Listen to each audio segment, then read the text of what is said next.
मासिक पाळीत होणारा त्रास लक्षात घेता महिलांना आराम मिळावा म्हणून भर पगारी रजा देण्याचा निर्णय कोर्टाने घेतलाय। बिहार आणि केरळ या दोन राज्यांनी सरकारी स्तरांवर महिलांना भर पगारी सुट्टी दिली आहे। त्याच धर्तीवर आता महाराष्ट्रातील महिलांनाही मासिक पाळीत सुट्टी मिळण्याची शक्यता वर्तवण्यात येते।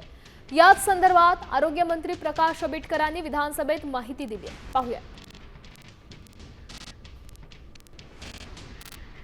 सर्वोच्च न्यायालयाच्या खंडपीठाने मासिक पाळीमध्ये रजा देण्यात यावी याबाबत सरकारने गांभीर्याने विचार करावा आणि त्याच्यासाठी एखादी समिती नेमावी असं स्पष्टपणाने पर्डीवाला नावाचे जज होते त्यांनी सांगितलेलं आहे।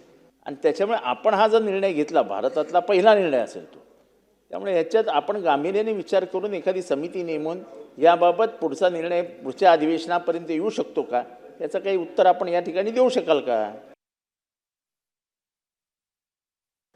अध्यक्ष महोदय, सन्मान्य सदस्यांनी सांगितल्याप्रमाणे सर्वोच्च न्यायालयाचा जो निकाल असेल आणि त्या निकालाच्या पद्धतीने एक समिती आम्ही नेमू आणि निश्चितपणाने त्याच्यात जर आपल्याला काय चांगल्या पद्धतीने काम करता येईल तर ते आपण करू।